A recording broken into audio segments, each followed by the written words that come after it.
Alors d'abord, je voudrais féliciter tous les partenaires congolais, et notamment la CONAFOD, donc qui est la fêtière, qui est l'organisation qui de plus en plus rassemble les organisations locales et nationales congolaises pour le développement et pour l'humanitaire.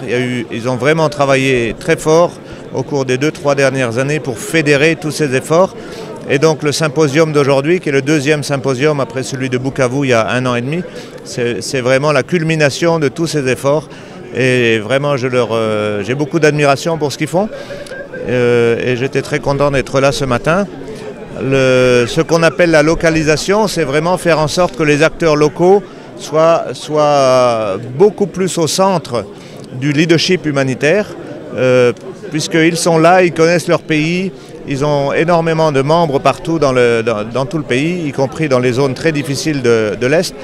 Donc il faut que la relation qu'il y a entre le système humanitaire et les organisations nationales change, pour que la voix des organisations nationales soit beaucoup plus centrale, que les organisations nationales puissent participer au leadership de la coordination humanitaire, que beaucoup plus de financements internationaux puissent aller directement aux organisations humanitaires. Donc c'est vraiment ça les thèmes de ce symposium.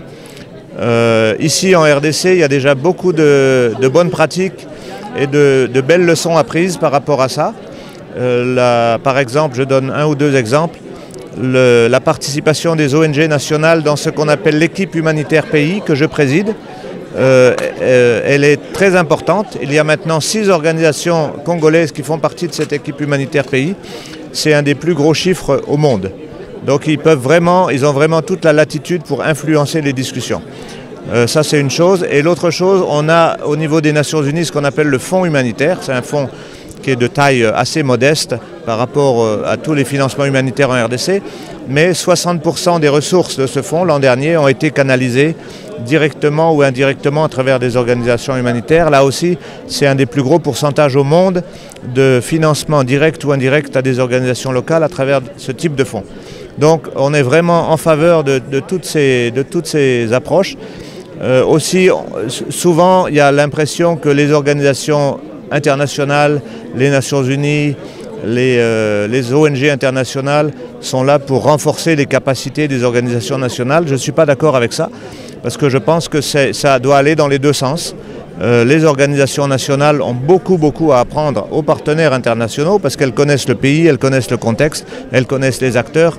Donc ce n'est pas une relation uniquement dans un sens, c'est une relation qui doit devenir de plus en plus équilibrée pour que chacun appuie l'autre. Voilà. Merci beaucoup.